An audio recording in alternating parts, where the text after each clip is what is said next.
BSides DC 2017 videos are brought to you by Threat Quotient, introducing the industry's first threat intelligence platform designed to enable threat operations and management, and Data Tribe, a new kind of startup studio co-building the next generation of commercial cybersecurity, analytics, and big data product companies. Hands, who here knows P&MP? Okay, I got a couple. Okay, this is going to be fun. Because my background's in large-scale data analysis, cluster computing, high-performance computing, making things work. And I backed into security about 12, 15 years ago. So I'm coming at this from that lens. And this story is sharing with you the things that we've figured out as we've been trying to move around big pieces of data, and leaving you with some of the first principles and the key elements that we focus on when we try to solve the problems. I'll talk about some of the stuff we're finding, but for me, the really hard part is how do you actually carry around 1 trillion records, and how do you make it useful? So you go to DEF CON and there's like 2 talks. There's like the one really cool talk where the guy hacks a satellite. Everybody seen that talk? Okay, I got a snicker. That's good. And then there's let me tell you a story. I'm a let me tell you a story guy. And the title of the talk is Adventures with Trillions of Records. And so every adventure starts someplace. And every analytic or useful analytic exploration starts someplace. And my argument is we got to start with a problem. I've got 1 trillion records isn't a problem. It's an opportunity to geek out for a while. Here are some problems. You have to think about why we're looking at the data, what question we're trying to answer. It took me about 10 years of getting my soul broken by my bosses before I realized it just wasn't enough to answer a cool question, because that cool question actually did nothing, but it was a cool presentation and it was fun. And so none of these actually have much to do with TCP or servers or any of that.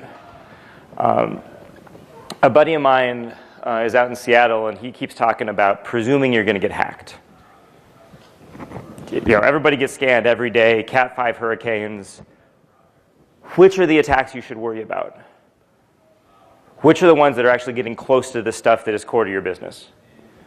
He runs an educational institution, so he worries about making sure labs work and students' PII doesn't get stolen. At my church, we've got the people who go there, we've got the employees, and we've got the PCI information so we can donate. And that's about it. Right? This is the core infrastructure. If the Wi-Fi goes down in the church, nobody really cares. But we got to start with something that's not 1 trillion. That's not how cool is it to carry stuff around.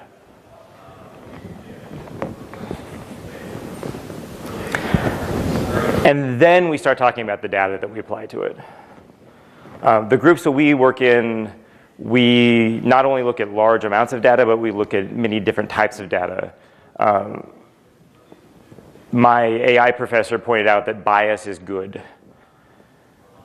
And it's good because otherwise you have a huge undirected search through multivariate space that you're wasting lots of CPU and people time, not going the place where our gut, everybody in the room, knows kind of what is hinky. That bias also tells us the data sets we should pull together. If we're doing insider threat analysis, there are some things we actually don't care about. If we're doing external exposures analysis, there's a completely different set of things we care about. The reason CVE and CPE are up here, besides they're in one of my favorite graph formats that we'll talk about in a few minutes, is they give us a common way across data sets to represent technologies and candidate threats to those technologies. Defense in cyber is a team sport that requires everybody to play the same way. Unfortunately, that's impossible. It's the opposite of the NFL, where you just need one guy in the right place at the right time to blow the whole play up. Unfortunately for Bill Belichick right now, he's suffering a little bit because he's not having a good defense. We're unfortunately the 2017 Patriots currently in cyber. Offense, consequently, you need one guy in the right spot at the right time.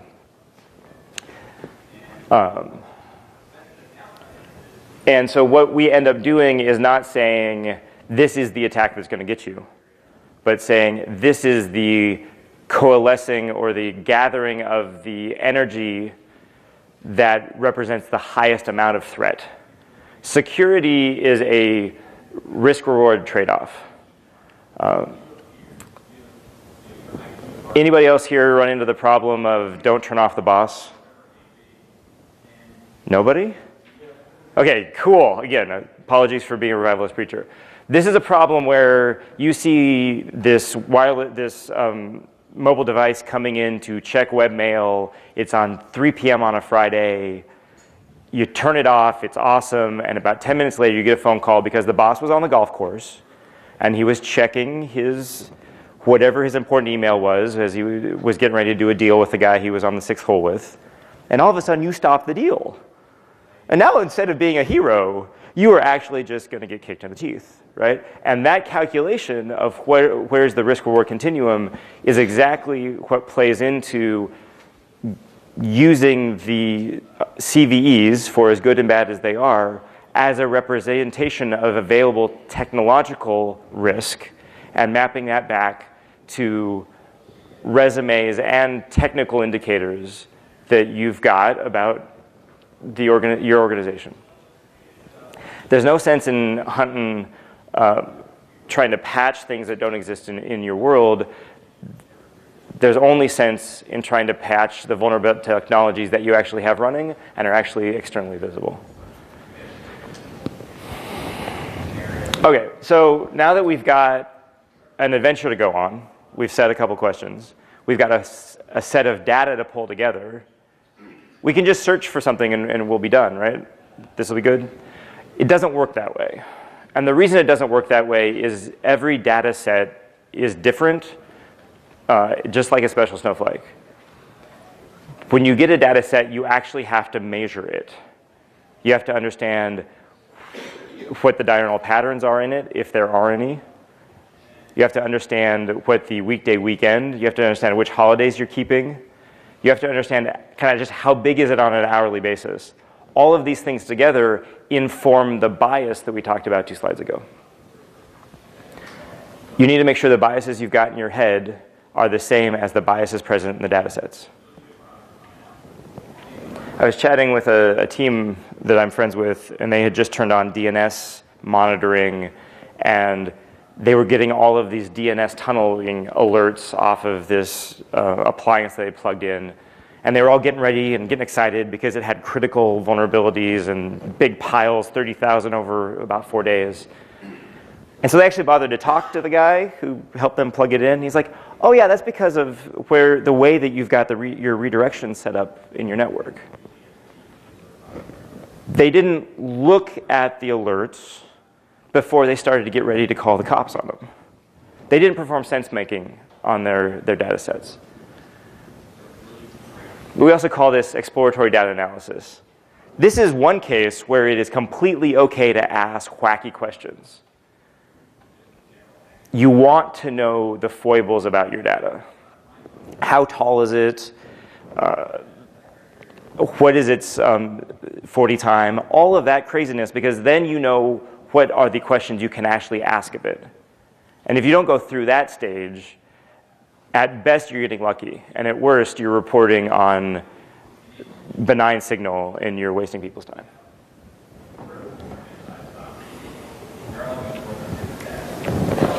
Okay, so we've got a question. We've got some data.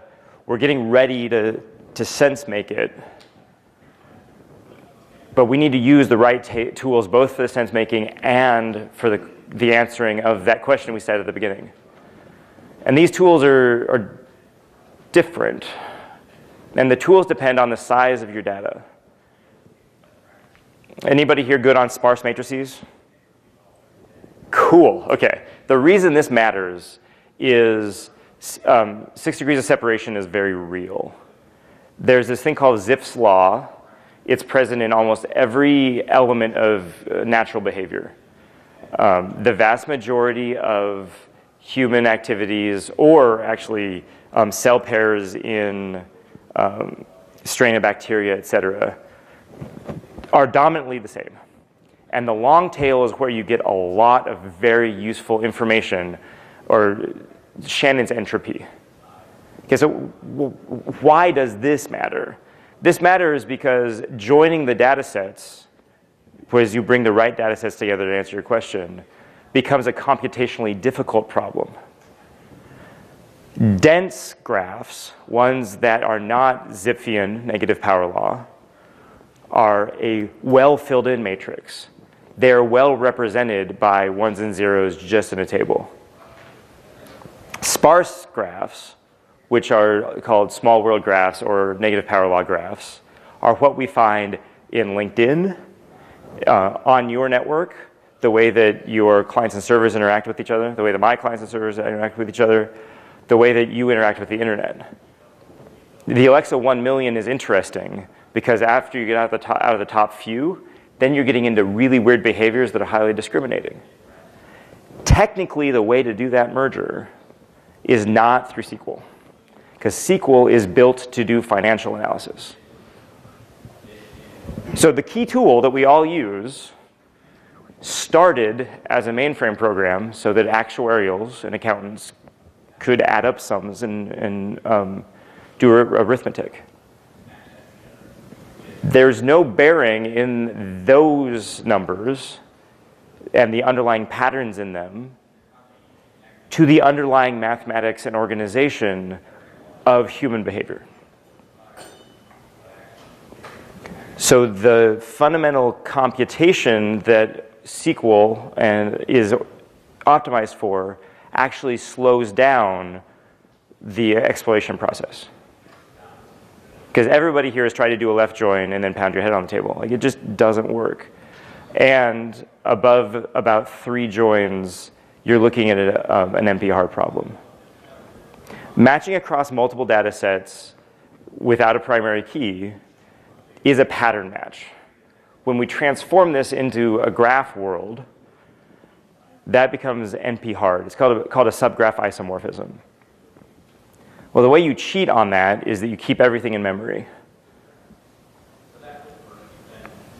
And you represent everything as a graph. So instead of representing things as matrices, you start representing things as lists.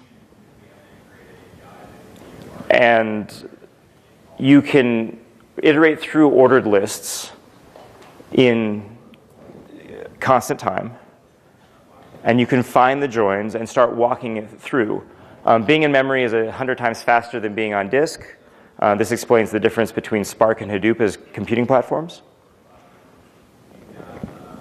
So when we combine the difference in the representational model and just using RAM like it's going out of style, we get a lot more performance. And that's kind of fun. And that performance becomes really important because the most expensive thing we've got is all of our time. There's a reason BSides is on Saturday and Sunday.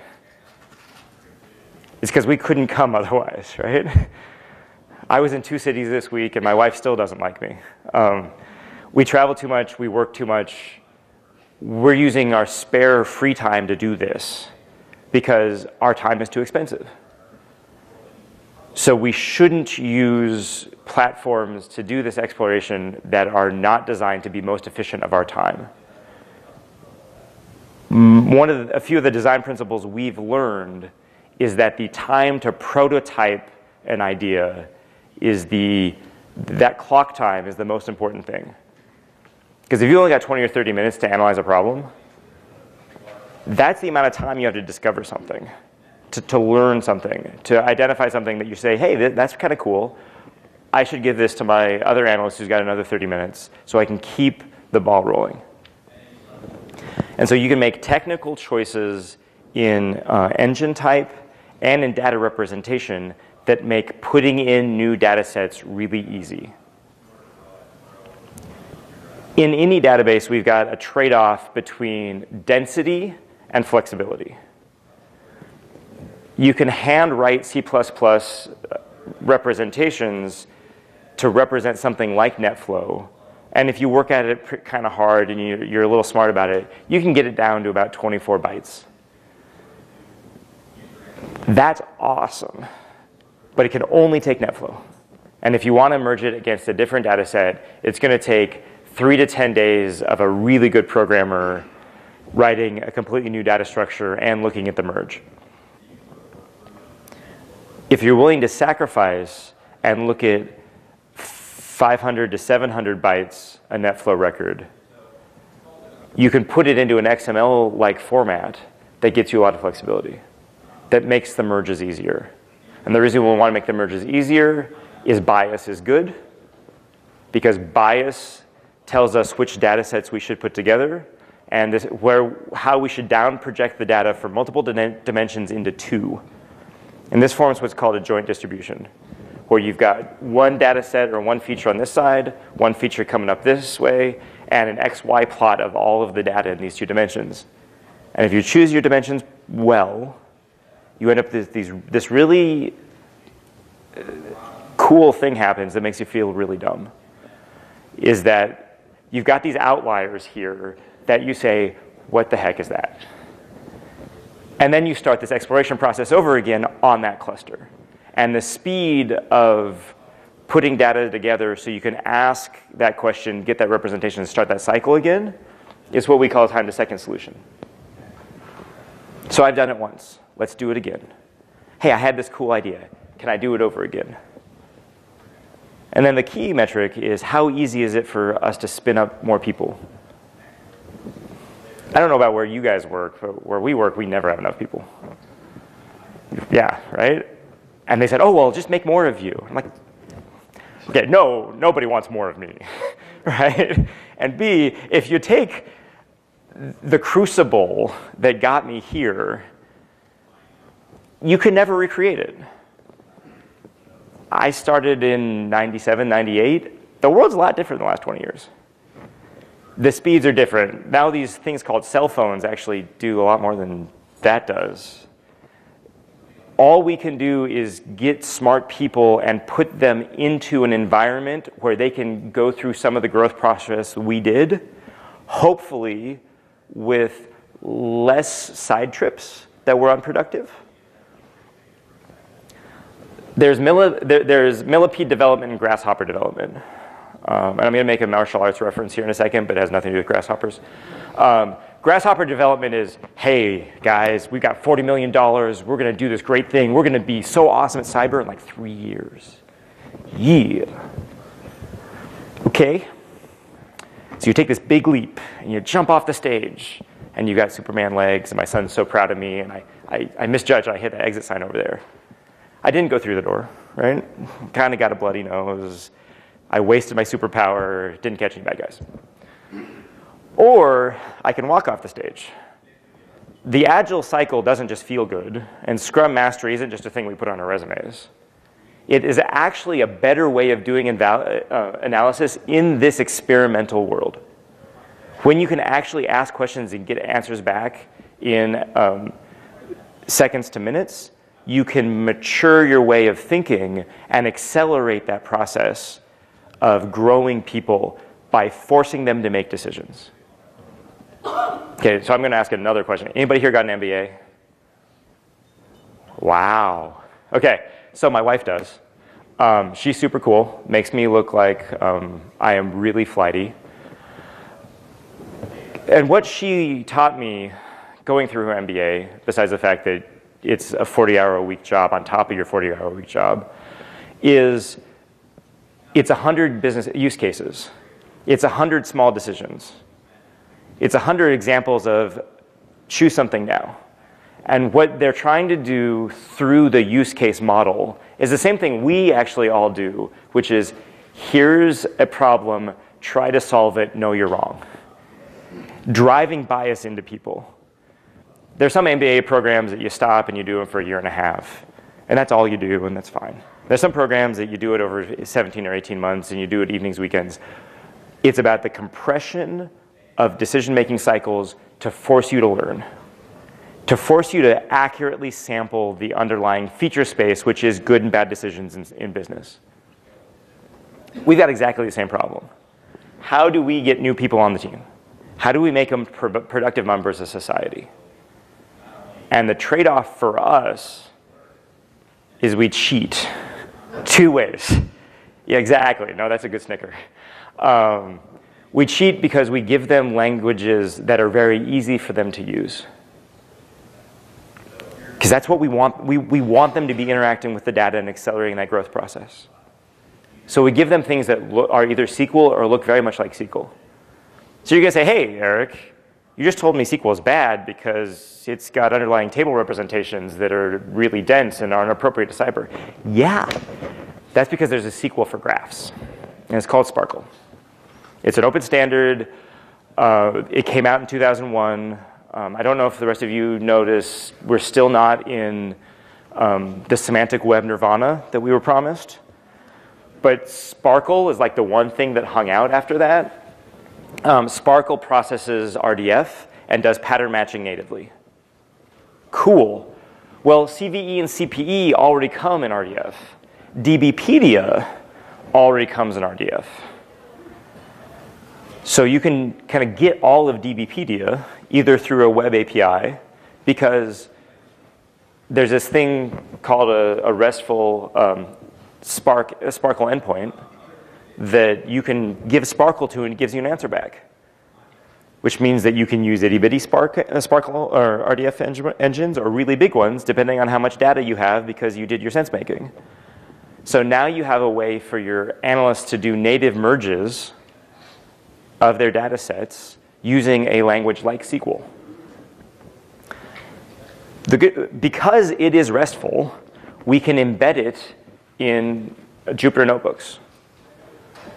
This is really, really handy because it helps us crystallize people's thinking as we're growing them up in that forge, right? As we're helping them mature.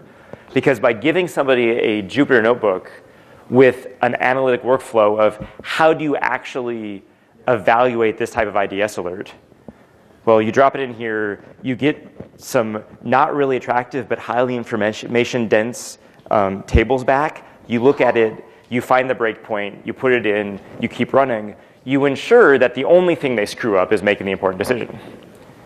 They don't screw up where the equal signs are. They don't screw up the query itself. Instead, now Jupyter Notebooks become this handy thing that you could hand around. You can put under source code control. You can actually instantiate knowledge into people. Which means that then we've got Python in the Jupyter Notebooks, which means our data scientists can start to go crazy without actually bothering people with words like non-parametric goodness of fit or Zipfian. Like, you guys are really nice to listen to me talk about negative power law stuff. So you jam these teams together where each of them knows how to contribute to a Jupyter Notebook and sit around and have a beer and say, this is what this means, so we can answer one of those questions we decided on at the beginning. Okay, so I said trillions, right? You guys are all waiting for the big payoff pitch. So I'm going to let you marinate on that, on this number.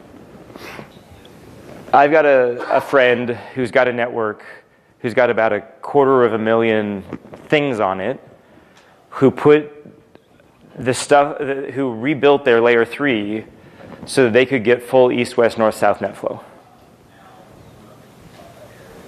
That's kind of cool. They average about 250,000 net flow records a second. You can do the sums too. 7 trillion is a lot. Good news is they're collecting this because they know they have questions that need to answer this. They just don't know how to answer them yet.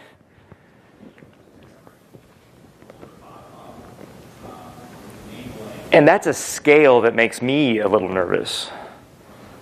And I'm the crazy guy who's been spending my life doing HPC. Scale comes in density, or, in just transactional volume, and that's about 95% of your record set when you start looking at a corpus. Your credit card transactions, for instance, are just transactions. They're highly structured. They come in repeatedly over and over and over again. You know exactly what they're going to look for. About 4 months ago, I got this phone call from American Express at 10:30 at night. Nothing ever good happens when American Express is calling you. I know Wells Fargo calls me all the time to tell me about my credit card debt. I don't bank with Wells Fargo. But I actually work with American Express. And so they called me and they said, guess what? You're shopping at Walmart.com. And I said, I'm going to bed. Because I legally know that I am out for $0 on this one. And the next morning, the folks who had gotten their hands on my number had gone to HotTopic.com, to Walmart.com, and then to some no-name gas station and run up $85 with a clone card. Cool. The way that American Express found that had nothing to do with the transactions themselves, necessarily. I don't reliably go to sleep at 9:30 every night, just most nights. So they can't just use time of day. What they use are what we call enrichment data sets. It's all of the stuff that brings context to the table. And it's what we use to reason about whether this NetFlow record is okay, sort of okay, awful, or I should pull the plug on the network. We do the same thing with our credit card statements. And so when you're doing data analysis at this scale, you've got 95% of your data set is transactions. And 5% of it is everything else. That gives you that context that you bring in with the bias that helps you answer the questions more efficiently. So I've got a handy triangle here. And this is my answer to everybody who says, oh, we should just use machine learning and it'll predict the bad guys and then we're done. Do you guys hear that too? Fantastic, we found an answer. Okay, it's an utter fallacy because there's published research, most recently by Vern Paxson and Ethan Summer out of RAID 2010, that says outlier detection in anomaly detection doesn't work because the false positive, false negative rates are too high. Why is that, Eric? Well, I'll tell you. The reason it is the multivariate space is so high. There's so many dimensions to an IDS alert that machine learning works off of oversampling the underlying behavior in each of those dimensions. Because there's a continuous curve or a discontiguous curve and pockets of good and evil all through this 25-dimensional space that looks like Swiss cheese. And you have to have enough examples of good or bad to actually identify with discrete points where the good and the bad are. And if you're sufficiently undersampled, you don't even know what some of the dimensions are, there's no way that machine learning is going to get anywhere close to doing anything but getting you fired in about 3 days. Because after the first day, you're going to be like, no, boss, I got this. I just set the knobs wrong. After the second day, you're going to look a lot worse because you didn't sleep overnight because you were nervous about using machine learning improperly the first day. And then by the third day, you will just have handed in your paper because you've shut off the guy on the golf course too many times. So you have to start at the bottom. You start with 1 trillion records first. And then you search them. And for some people, that's grep. And that's okay if it's fast enough to help you answer the business problem we set out at the beginning. If you can't search the data, just delete it. Unless you need to have it for a retention requirement. But if you cannot search it, just be super upfront with your OGC and your legal folks when they come to you and say, do we have evidence of blah? You say, I don't know. The data is unsearchable. I have a team that I'm friends with who said, we had an event. I'm like, okay, events are bad. And this event, we've got the data that can tell us about it. I'm like, okay, that's a step in the right direction. And we know we have the data. Okay. And they said, it's taking us a month to get a return off of one query. Said, okay, so the Earth's crust is going to cool before you actually analyze your event, which means that the 178 days or whatever is in the Verizon report, you guys are well behind. They can't search it. And they told somebody they had it. Context is that handy thing Google gives you in that little snippet. It's that stuff we carry around in our head, so when we look at port 23, we know we don't want that on our network, and port 21 is worse. It's summarizing the data in a way that is informative to our analysis process. And so once you can do searches, you start pre-thinking about the next search you want to do, and building those tables ahead of time is the contextual piece. And once you start doing the context well enough, then we can do outlier detection. We can say, hey, wait, that doesn't make sense. We understand the context well enough to highlight this automatically to show to people. And then you can do change detection. My diurnal pattern changed because I had a good enough definition. I know that the number of mobile devices on the network fundamentally changed because it went from here over to there and then stayed there. There's this thing called a threshold random walk, which is also known as sequential hypothesis testing. Vern Paxson, who at this point I've referenced twice, so you can tell I like him, he wrote a really nice piece of math around using sequential hypothesis testing to identify port scanning based on the relative frequency of successful and unsuccessful TCP connection attempts in your network. Well, the good news is that this same math works, and this same process works for any event stream process.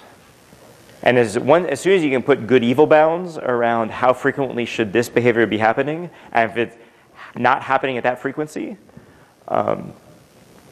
start counting. Because all a sequential hypothesis test is, under the covers, is a number of steps one direction or another.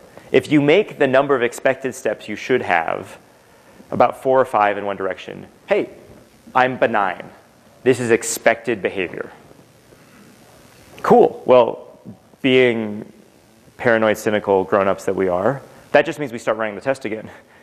Because the next 5 or 6 events could be the ones that show us that something bad has happened. Conversely, if you have 5 or 6 steps in the wrong direction, 5 or 6 is actually defined in the paper, then you know something bad's happening. And you keep watching it to make sure that it stays evil while you call the cops and get paged at 3 a.m., etc. This is a very simple, non-parametric, which means we don't actually need a model. We can use past behaviors to set the good and bad thresholds, and then just run this. It gets a little fancier, and that's about all it is. You just need enough statistics to do that. Cool. That's how you do change detection. And once you've done all of that, you've got a well-defined analytic problem. You've got the data pulled together. You understand the underlying behaviors with a reasonable likelihood. Now you can do what's called classification, which is a fancy way to say, I think based on this set of attributes about this data point, this is whether it's going to be good or evil. And there's where you start getting your blinky red light. You can't do that for everything on your network for all behavior, because the underlying feature space is so big. You can do it for things that you understand well enough that you can give the system an expectation of thumbs up or thumbs down, to use a rating system-like analogy. And so this gets into one of my rants on AI. AI is traditionally used for a fast thing. Is this a bad DNS query? Is this a bad host name? Is this login good or bad? Cool. That's a good application. But that fundamentally won't actually help. That'll help us do some automation. That'll help us catch some of the underlying bad guys. That won't help us have intuition or use the computer to start with intuition. And this is where I believe AI is most applicable to the field that we're all in. Because AI can do large amounts of unsupervised machine learning. So I just threw a new term at you. The difference between supervised and unsupervised machine learning is supervised machine learning, I have a really good label space. I know if this is good or evil. I've accurately identified my 25 dimensions. Unsupervised is, hey, where are the hills and the valleys? Where are the clusters? And by being able to express your underlying data set in that way, you can then start saying, do I believe these clusters should exist?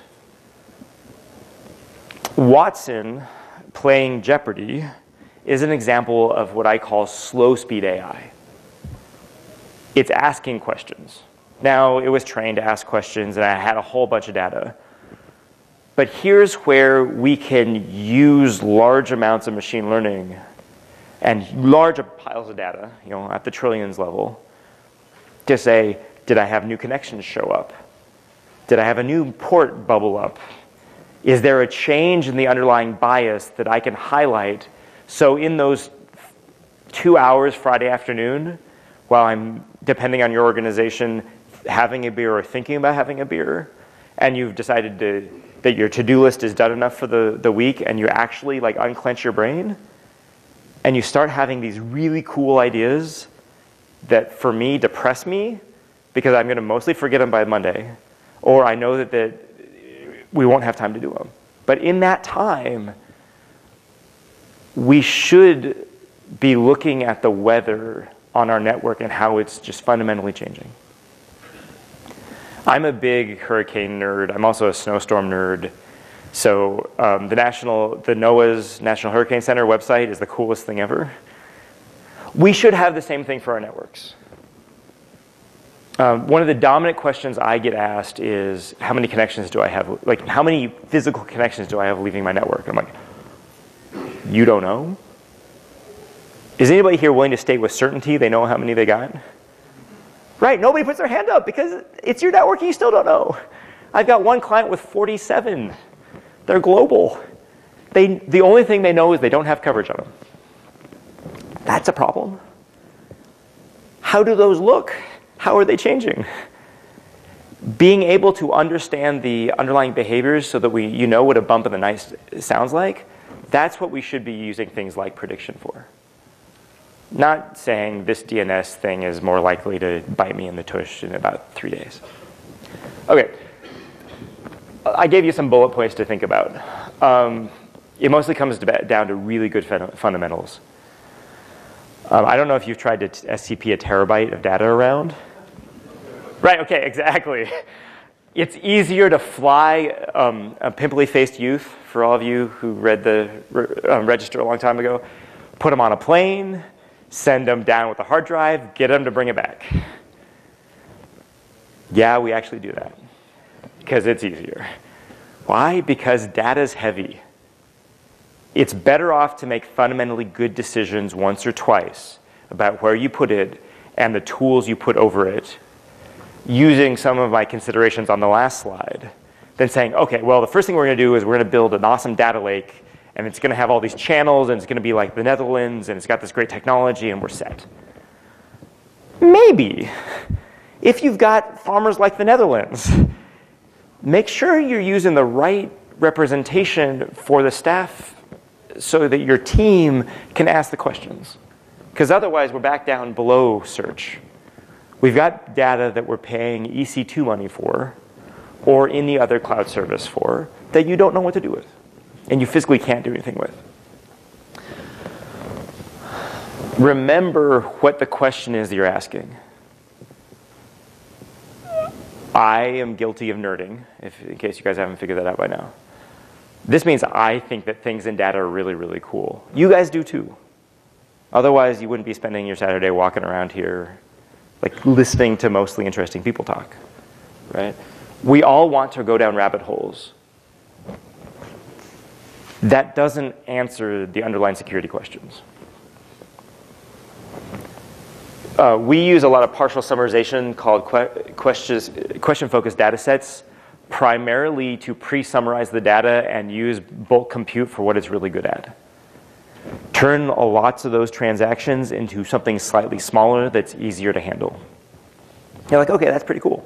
And we would get to a point where one of our guys would run something, and he'd reduce 1 trillion down to 1 million, and he put 2 thumbs up, and he said, I won, and now I'm going to pull it off of that big beefy server, and I'm going to bring it down to my laptop, and I'm going to run a 1 million row Excel spreadsheet in my laptop. We're like, you just gave away 128 gigabytes of RAM. You're so stupid. And I still love them. Don't move the Excel until you're ready. Change all of your thought processes around where's the most computationally efficient place to answer the question. And that building blocks approach is really important.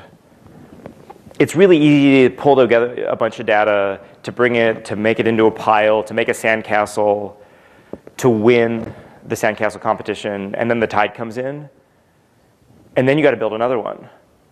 Did you actually automate the way you built the last data set so that the next one is exactly the same as that one, so all of your same sandcastle building stuff works? Usually not. That's okay. We all hack it up.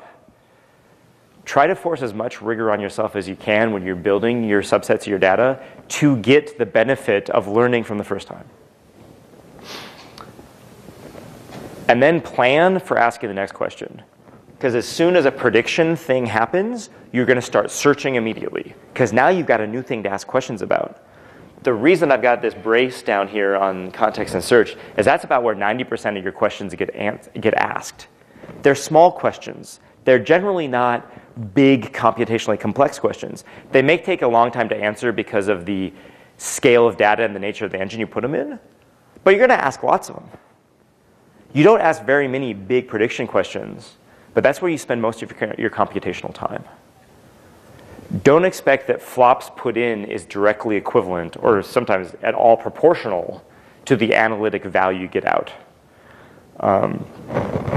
I'm working with some friends, and they've got an event. That's exciting.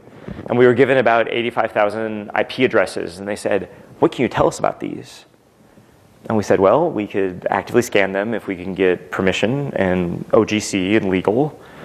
We could go to Shodan or Nmap or something similar, Zmap, because that's fun. We could just ask our passive and reverse DNS resolver. So we did. And as dumb as that sounds, we looked up 85,000 IPs and built a spreadsheet. And we handed it off to the guys doing the day-to-day triage. And they think it's amazing. Why? Because they don't have to go to another tab in the web browser. Because they've got just a place to ask a question. Okay. So what are some of the things that my jumping up and down and waving actually helps find? We don't do signature-based stuff. That doesn't. There's lots of tools that are really, really good at that. The technology for doing pattern match that way is well defined. We hunt the invariance in the behaviors and then depend on the enrichment from the additional data sets coming in to give us that context, to help us find the things that are worth people spending time on. So, and we also try to focus on the things that are most important. We don't try to focus on affections coming in, because you've got lots of technology that does that. We spend the majority of our time focused on what's gotten through that. What has gotten all the way through your stack and now looks like it's doing something like beaconing. That looks like it's doing something that's starting to exfil. An exfil and a download and an upload into a cloud hosting service are identical. The only difference is the scale, who we think might be doing them, what time of day it is, a number of things that indicate it violates expectations and is worth a person taking a look at. We keep people in the loop on 99% of our analyses because we know that we don't know what we're really looking for. But we can reduce 1 trillion records down to enough that somebody can take a look at it and make actionable decisions. This interactive traffic over web ports is some of my favorite stuff, actually. Just because it highlights that the more people try to be sneaky, the more obvious they are. There was a paper that came out a year ago at BroCon around detecting SSH brute forcing. And This is cool. Like, they showed there's a piece of machine learning that's fast machine learning that does this. There's math that does it. It's now in Bro, actually, that it'll detect SSH brute forcing just from the nature of the connections, their speed, and the number of packets that are in them. You can determine empirically how many possible packets there can be if you go through all of the authentication methods and get your password wrong 3 times. Or wrong twice and right the 3rd time. If you have a session that is more than that, it is established. And somebody dropped you a prompt somewhere or is doing an SCP. Cool. And once we can identify those, we then have elements of the packet stream that are directly indicative of whether it's interactive or a bulk upload or download. At that point, you've got an interactivity detector. It detects things that may or may not have push set on the packets, but are not acting like web or any other bulk thing. Now, there are lots of things that should be running on your network. And there are lots of interactive things that should be running on your network and that should be going in and out of your network. And indeed, we all use TLS encrypted things to talk to our buddies outside of our network. And this is where that enrichment data comes in, because as soon as we can identify the interactivity and we can whitelist out a number of those things, it's then what else is running that shouldn't be running. It allows us to say, this is normalcy for interactivity. What's the weird stuff? Which is what we get excited about and where the really evil bad guys are.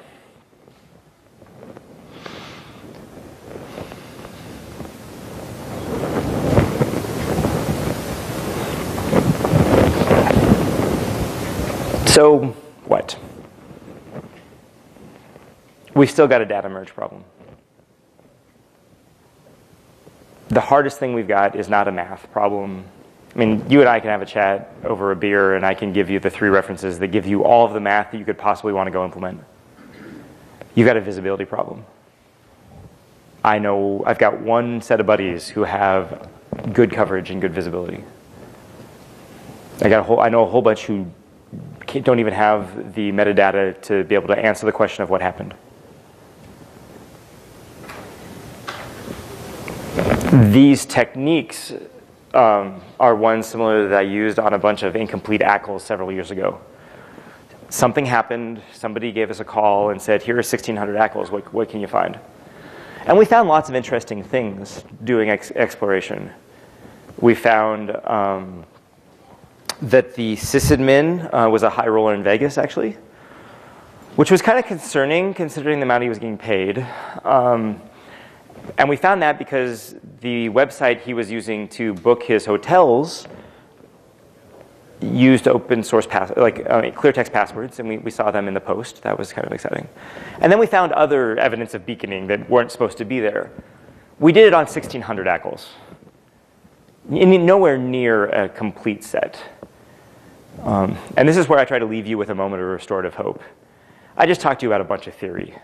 It's practical theory, but it's not something you go buy in a box. It's a way of thinking. I told you that I give you a martial arts reference, and here it is. I've been training for about 10 years. It's annoying. I don't want to get up in the morning. I go to the dojo every day. I have really good people kick my ass. I go to work. And yet I still keep doing it. 1, because I'm incrementally getting better. 2, I look good in a pair of hakama. Let's not lie. And 3, the dojo is a forge. And it is a reflection of what I bring to the mat. And I am making myself better. I'm refining myself and the way that I think through getting thrown around and trying to hit people with swords, etc. It's all mental. So these principles that we've talked about that are hard can serve to guide us in that maturation process as we bring new members of the team on to help them grow and mature. so that when we are doing analysis, it is like being at the dojo, where we make sure we execute correctly when we do analysis, so we get better at analysis. We're paranoid and we're cynical because they are out to get us. We're also paranoid and cynical because that's the way that we've learned we have to be with the data sources we have. And the threat behaviors are well in excess, well ahead of the things that we have tools to see. So the only way we bridge that gap is by training ourselves to ask better questions and to perform better all-source analysis very rigorously. I've got a buddy who works for a big software firm that gets crash reports in. Crash reports are really, really cool. Okay, so about 60% of them are not cool. They're video drivers crashing. Fundamentally uninteresting, and I was that guy once. I'm going to date myself. I played Unreal in college, and I wanted to get the two cool video cards and put the cable between them, so then they do the interlacing. Yeah, I was never that good. What would? Crossfire and SLI. Exactly, right? The NVIDIA.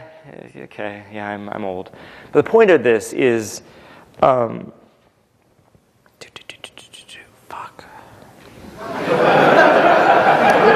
I didn't say that. I'm really sorry.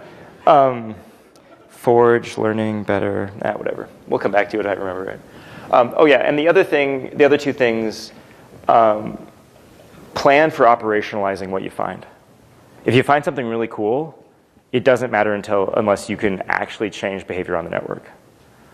Oh, okay. So I remembered what I was saying about the software guy. It just took me a second. And so then they find other fun things that are happening. And they just get these crash reports. And for them, the fun part of it is looking at the piece of malware that's only ever seen once or twice.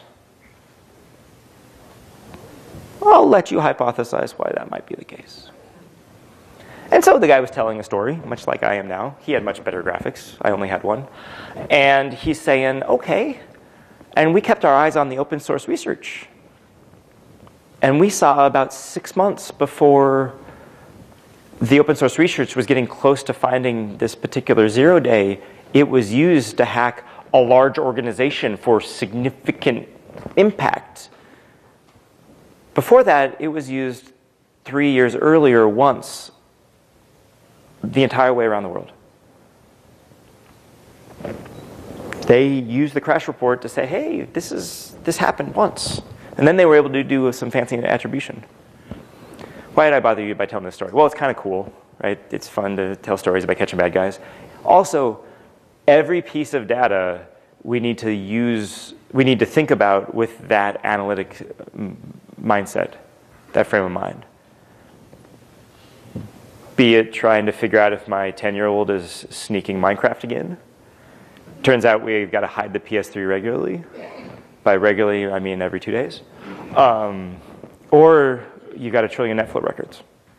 Okay, back to the slide. Operationalize your discoveries. I've described using large piles of RAM to let data slam into itself to discover things. This is called interactive analysis. And in the Spark stack, this is one of the 3 types of engines that they build. They tend to put GraphX in there. Then this is a place, the next phase of developing an analytic is something that MapReduce does really, really well. Test it. You've got 1 trillion records. How many times does it occur? Is it statistically stable? Did you find a behavior that's repeatable that you're seeing happen over and over again? This is a bulk process that you don't care if it takes a minute, an hour, or a weekend. Now, you'll be a little annoyed it takes a month or so. The interactivity is not required there. And then you want to put it into an event stream processor. Spark streaming, Storm, a number of commercially available complex event processors that look specifically for this behavior at line rate. As dumb as it sounds, 40 gigabits a second isn't that fast if you know exactly the behavior you're looking for. There's only, what, 4 billion things on the internet, except for IPv6, okay? Which means with a sufficiently large pile of RAM and a very carefully written C++ representation, you could have a single sensor keep track of a set of behavior of the entire internet. Which means if you discover a behavior, now what I just said is not free to do, right? But it's possible. If you discover a behavior, you test it, you're not sitting on 4 gigs a second on your uplinks. Cool. Well, now you've got something to go look for. Plan for that cycle. My buddies with the 7 trillion records a year, they planned for knowing they were going to need to answer the questions. They know they don't have this stuff in place right now to do it. That's okay.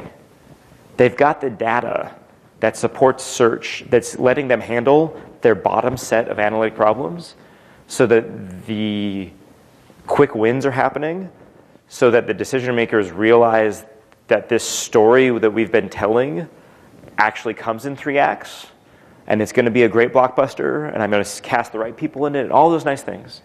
But if you can't get through the first act, nobody's going to let you record the second one. So plan for the whole thing. So when you discover something, you're ready to operationalize it. And this last thing, use time to your advantage. This is a particular hobby horse of mine. Whatever is happening to you, with the possible exception of some fantastic ransomware, is not instantaneous. Everything has a wait phase in it. There are elements to that wait phase that talk about the beaconing periods or the callback periods to know when to go active. In queuing theory, we call this an Erlong. An Erlong tends to be the length of the interaction. And when you call up on the phone, because we still call on the phone to solve whatever problem the airline created for us, they use Erlongs to figure out how many operators they need to have based on call volume, all of that. Well, if you call the Erlong the same time period that the person doing whatever it is that's got the malware on your network wants as the responsiveness of whatever that activity is, they have to sample at half the Erlong to be able to pick it up and be responsive in that time. Which means there are now outer bounds for how frequently the beaconing or phone hum behavior has to be happening to catch the ongoing underlying effect. Cool. That means they can't be super stealthy and only phone home once every 3 months, unless the impact that they want to have, it has a 6-month window on it. That gives us a better fighting chance, which means that gives us more stability, more repetition, to start finding clusters of things, to start saying, hey, what's that now? We've got plenty of math. We've got lots of cool computers. EC2 and other cloud service providers are making things, they cost money, but you can get a computer by clicking your mouse a couple times. What we don't have is enough people who think about the problems. And you say, what am I actually trying to answer? I got all the IDS alerts. Okay, why? I'm running this big blah, blah, blah instance. Okay. How is that furthering your security goal?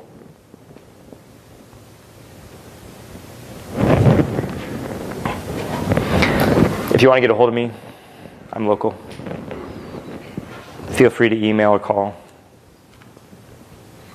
Email's better, but it's because, contrary to popular belief, I don't like talking that much. I'm going to stop now. You guys got any questions? Yes, sir. So for a non-stance guy, where do you recommend just starting? Yeah, where I started that was really helpful for me is a study in, and by the way, thank you everybody. I know I'm the last thing before lunch. I really appreciate y'all listening.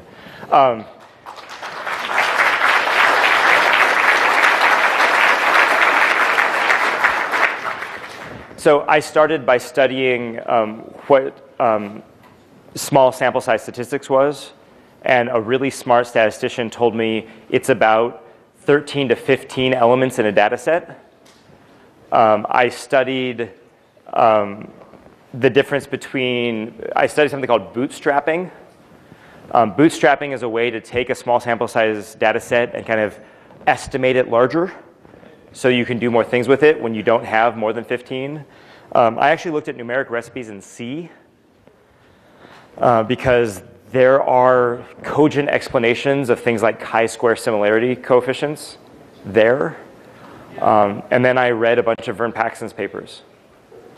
Vern is out of UC Berkeley, and he's been writing on this for 20 years, and he's got a really cogent description of why parametric methods, which is where you calculate some actual likelihoods, don't hold here. Vern is also, Bro is Vern's baby, and we use Bro heavily because it runs up to 40 gigabits a second, given the right conditions. It's a finite state machine under the covers, which means you can write arbitrary metadata extractors for it.